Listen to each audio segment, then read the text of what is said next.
안녕하세요. 사랑하는 성도님. 은혜의 주님이 우리와 함께 하십니다. 우리와 함께 하시는 주님을 찬양합니다. 기도합시다. 은혜의 주님, 사순절이 점점 깊어지고 있습니다. 우리를 위한 주님의 그 놀라우신 십자가의 고난과 그 은혜를 깊이 생각합니다. 오늘도 주님의 말씀이 저희들을 깨우치고 세우시고 또 새롭게 하여 주셔서 주님의 거룩하고 고귀하고 아름다운 사랑의 십자가를 기억하게 하여 주시옵소서. 오늘도 말씀으로 다가오시는 주님 앞에 저희들이 마음을 열고 아멘 아멘 응답하며 우리를 향한 주님의 그 크신 은혜와 사랑에 감사하고 헌신하게 인도하여 주시옵소서. 예수님 이름으로 기도합니다. 아멘.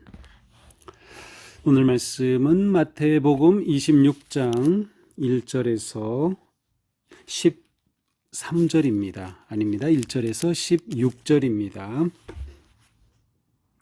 예수께서 이 말씀을 마치시고 제자들에게 이르시되 너희가 아는 바와 같이 이틀이 지나면 유월절이라 인자가 십자가에 못 박히기 위하여 팔리리라 하시더라.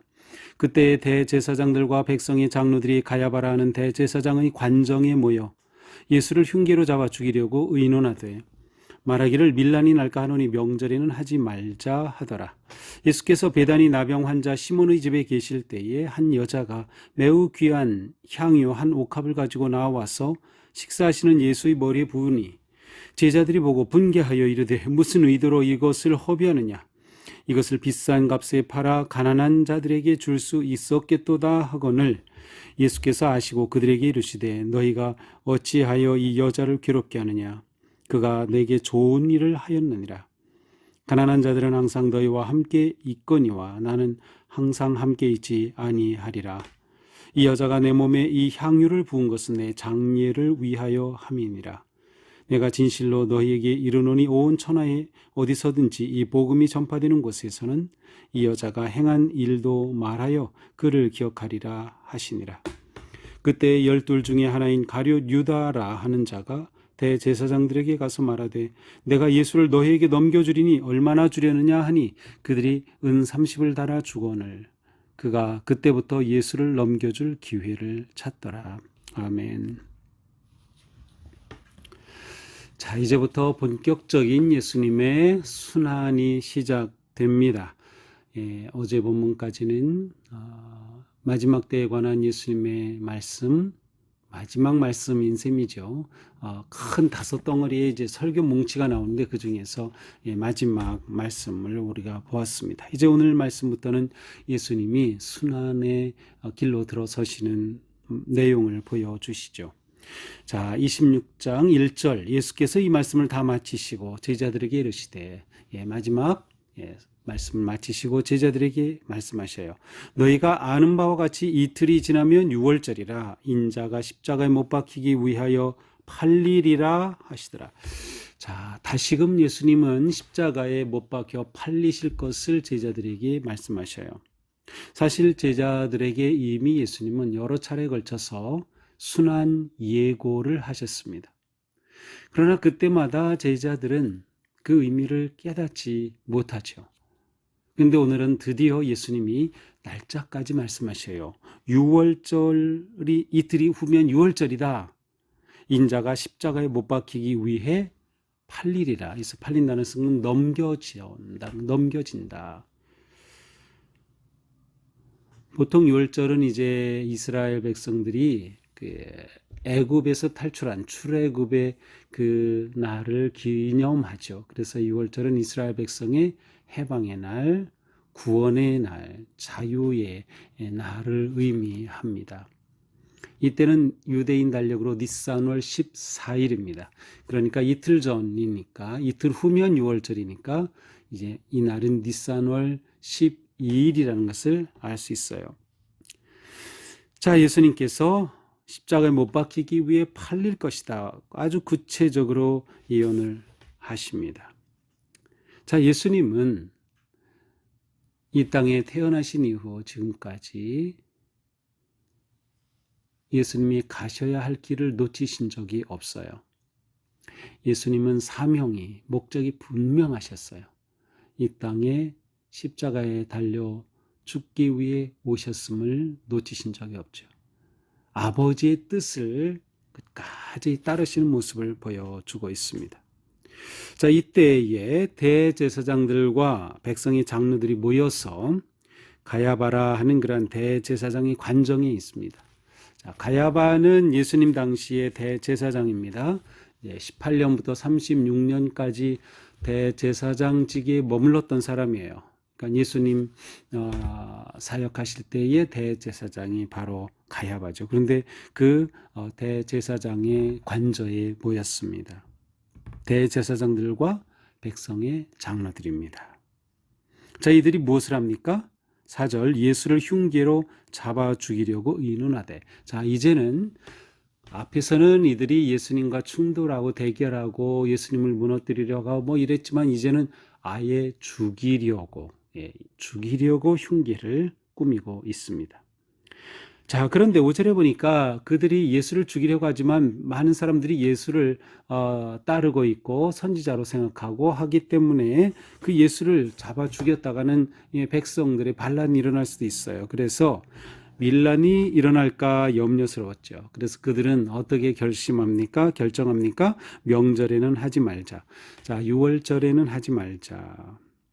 자, 보통 이 당시 그 예루살렘에 거주하던 그 주민들은 대략 25,000에서 3만 명 정도로 이렇게 학자들은 추산하고 있어요. 6월절에 모이는 인구는 한 10만 명이 넘습니다. 심지어 어떤 학자들은 20만, 30만 명까지도 이렇게 얘기하는데, 평소에는 3만 명 내외, 그리고 6월절에는 적어도 10만 명 내외가 모였던, 그러니까 사람들이 엄청 많이 모인 거죠. 이곳에서 예수를 잘못 죽였다가는 이제 민심이 어떻게 될지 모른다라는 거예요. 그래서 명절에는 하지 말자. 6월절이 끝나면 바로 하자. 뭐 그러한 의미겠죠. 자, 예수님께서는 이제 베다니 나병 환자 시몬의 집에 머무십니다. 베다니는 예루살렘에서 한 4km쯤 떨어져 있으니까 그리 먼 곳이 아닙니다. 걸어서 보통 1시간 조금 걸리는 그러한 거리죠. 이곳에 시몬이라고 하는 나병 환자, 하지만 이미 치료가 된 그런 상태겠죠. 그래서 그 집에 계십니다. 그런데 한 여자가 그곳으로 와서 향유 한 옥합, 아주 귀한 향유 한 옥합을 가지고 와서 식사하는 예수님의 머리에 부읍니다. 자, 식사하시는 예수님의 머리. 우리는 이렇게 앉아서 식사하죠. 그 의자에 앉아서 식사하고, 아니면 방바닥에 뭐 이렇게 앉아서 식사하지만 유대인들은 이렇게 비스듬히 눕니다. 이렇게 팔을 펴고 이렇게 옆으로 이렇게 발을 뻗고 누는 형태, 이렇게 누는 형태니까 머리에 기름 붓는 것이 그렇게 몸의 자세로 볼 때는 그렇게 어려운 건 아닙니다. 그러니까 내가 서 있으면 바로 누운 그런 머리가 바로 아래에 있게 되는 거죠. 자, 이러한 그 자세인데 한 여인이 와서 향유 한 옥합을 가지고 예수님 머리에 그걸 붓는 겁니다. 향유는 말 그대로 엄청 향이 좋은, 정말 좋은 그러한 비싼 것이죠. 이것을 제자들이 보고서 분개합니다. 무슨 의도로 이것을 허비하느냐? 자, 제자들은 이 여인의 행동을 허비한다고 보았어요. 그러나 이 여인의 행동은 굉장히 의미 있는 행동입니다. 자, 머리에 기름을 붓는다? 떠오르는 거 없나요? 그렇습니다. 메시아란 뜻이에요. 메시아 혹은 그리스도라는 의미는 기름 부음 받은 자입니다. 그러니까 이 여인이 예수님의 머리에 기름을 부었다. 이것은 예수님이 그리스도시라는 상징적인 굉장히 중요한 행동이고요. 어쩌면 이 여인은 이러한 행동을 통해서 예수님을 그리스도로 고백하는 그러한 상징적인 행동일 수도 있습니다. 자, 이렇게 머리에 부으니까 제자들이 분노하는 거죠. 이렇게 비싼 거를 저렇게 허비하느냐. 차라리 이것을 팔아서 가난한 자들에게 줄 수 있겠다. 그렇게 말하죠.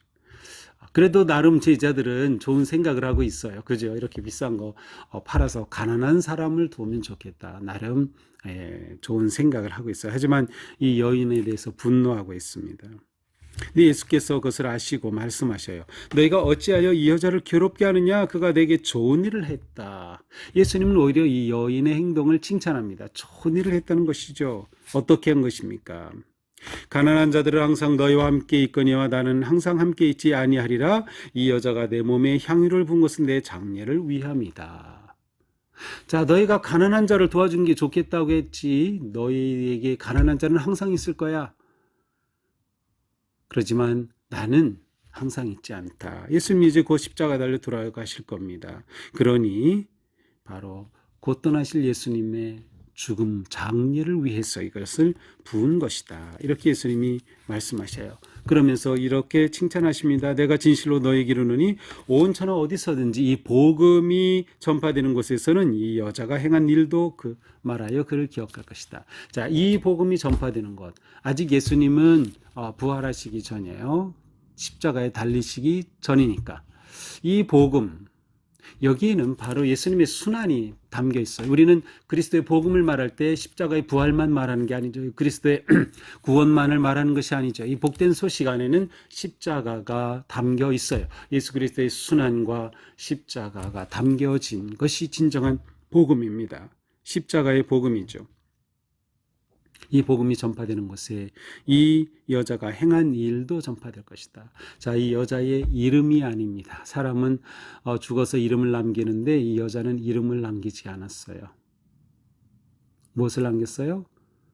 거룩한 행실을 남긴 거죠. 이 여자가 행한 일도 말하여서 그를 기억할 것이다. 그를 기억할 것이다. 자, 이 여자의 행동을 예수님은 아주 귀하게 평가하십니다. 높이 평가하셔요. 재미있는 것은 이 당시 중동에서 왕의 지위, 왕의 위엄, 왕의 권위를 나타내는 것은 왕이 입은 옷과 면류관 아니면 그가 쓴 왕관만이 아니라 아주 중요했던 것이 향수였어요. 아주 귀하고 값비싼 향수. 그러니까 이 향수는 함부로 쓸 수 없는 것이었어요. 이 소중한 향수는. 그래서 왕 하면 그 왕에게서는 향수에게 그 향내가 나는 것이 그 왕의 그 존귀함과 위엄을 드러내는 굉장히 중요한 방식이었습니다. 그러니까 예수님께 향유를 부었다. 그날 예수님의 머리에 부은 향유가 온몸에 배고 예수님 몸에서는 향유가 나는 거죠. 향기가. 예수님이 왕이심을 드러내는 아주 중요한 상징입니다. 이 여자가 이 일을 한 것입니다.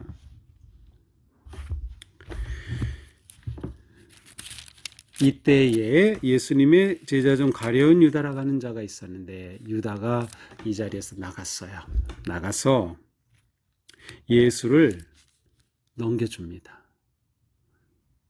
대제사장과 이 백성의 장로들, 지도자들에게 내가 예수를 넘겨주겠다. 얼마 줄래? 아예 요청까지 합니다. 얼마 주려느냐? 그러자 은 30을 달아줍니다. 은 30. 예수님의 목숨에 은 30을 받고 팔아 넘긴 거죠.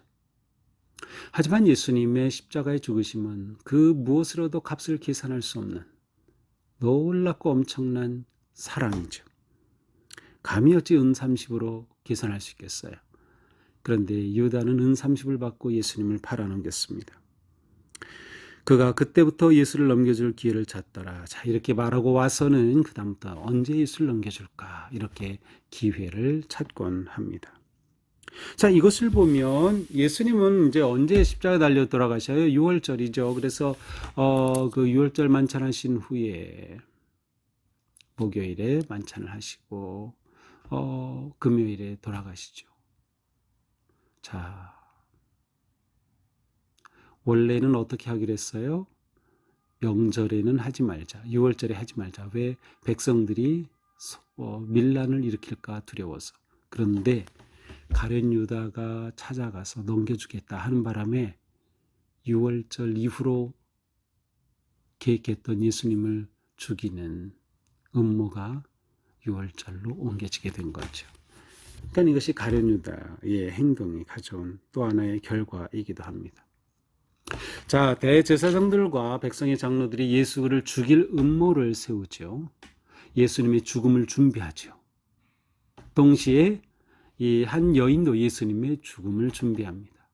똑같이 죽음을 준비하지만 목적과 방법은 완전히 다르죠. 정반대. 하나는 예수님을 잡아 죽이려고 준비하고, 하나는 예수님의 죽으심을, 또한 그분의 그리스도 되심을 드러내며 왕이심을 드러내는 그러한 상징적으로 예수님의 죽음을 준비하는 모습을 보여줍니다. 자, 오늘 말씀을 보면서 우리는 이 여인의 행동에 집중하게 됩니다. 그렇습니다. 사랑의 헌신은 결코 허비가 아닙니다. 사랑의 헌신은 낭비가 될 수 없습니다. 왜냐하면 사랑하면 계산의 방식이 달라집니다. 사랑하면 계산의 방식이 달라져요. 우리가 누군가를 사랑한다면 세상의 계산 방식 가지고는 계산을 할 수가 없어요. 우리 부모들이 얼마나 자식을 위해서 모든 것 다 줍니까? 그 사랑, 계산해서 들 게 아니죠. 사랑의 헌신은 계산할 수 없는 겁니다. 사랑의 헌신은 결코 허비가 될 수 없어요. 사랑으로 한 모든 행위는, 그것이 주님을 향한 것이라고 하면 더욱더 말할 거가 없는 거죠. 주님을 향한 사랑과 헌신은 허비가 아니다. 그러니까 우리가 신앙생활하면서 이러한 부분을 조심 있게 깊이 생각해 봐야 돼요. 물론 우리는 가난한 자들에게 돕고 나누고 하는 것은 당연히 우리가 할 일입니다. 그러나 예수님은 예수님의 죽음을 위해 준비하는 이 향유가 낭비라고 하지 않으셔요. 왜? 주님을 위한 것이기 때문에. 사랑하는 거룩한 헌신이기 때문에. 그러므로 우리가 사랑으로 주님을 사랑하기 때문에, 교회를 사랑하기 때문에 그 사랑으로 드리는 것은, 그렇게 헌신하는 것은 결코 아깝지가 않은 거죠. 오히려 기쁨이고 감사가 되는 것이죠. 그러므로 우리는 살아가면서 이 사랑의 계산법을 가지면 좋겠다. 사랑의 계산법. 이것이 주님의 보시는 눈입니다. 또한 성도는 언제나 그리스도의 향기를 드러냅니다. 예수님이 이날 이 여인이 향유를 부은 이후로 예수님의 몸에서는 향기가 드러나죠. 가까이 있던 제자들에게도 그 향기가 배이겠죠. 그리고 그 향기는 드러나게 되어 있습니다. 성도의 삶은 향기로운 삶, 거룩한 향기, 평화와 소망과 사랑의 향기가 되는 것이죠. 우리는 삶으로 유산을 남깁니다. 이름이 아닙니다. 이 여인은 그의 행한 일로 기억될 것이다. 그렇습니다. 우리가 사랑으로 행한 일만이 영원히 천국으로 이어집니다. 오늘 우리가 하루 사는 동안에도 주님 앞에 우리의 것을 기꺼이 헌신하며 주님 사랑하기에 그것이 기쁨이고 감사이며, 또한 우리의 삶이 그리스도의 향기를 드러내는 거룩하고 아름다운 삶 되기를 주님의 이름으로 축복합니다. 기도하겠습니다. 주님, 사랑과 헌신의 드림은 결코 허비가 아님을 보여주셨습니다. 이 여인의 행위를 예수님은 칭찬하시고 길이 기억될 것이라고 하셨습니다. 주님, 저희가 주님을 사랑한다고 하면서도 이기심에 사로잡혀서 온전히 기쁨으로 드리지 못할 때가 많습니다. 주님, 저희의 이 부끄러움을 용서하여 주옵소서. 우리를 위해 피 한 방울도 남기지 않으시고 십자가에 달려 돌아가신 주님의 그 사랑 앞에 저희도 기꺼이 헌신하고 드리며 주님의 거룩하심을 위해 우리의 삶을 드리는 진정한 성도들이 되게 하여 주시옵소서. 예수님 이름으로 기도합니다. 아멘. 네, 오늘도 우리의 삶이 주님과 함께 걷는, 또 주님의 선하신 인도하심 안에 거하는 그런 복된 삶 되기를 축복합니다. 사랑합니다.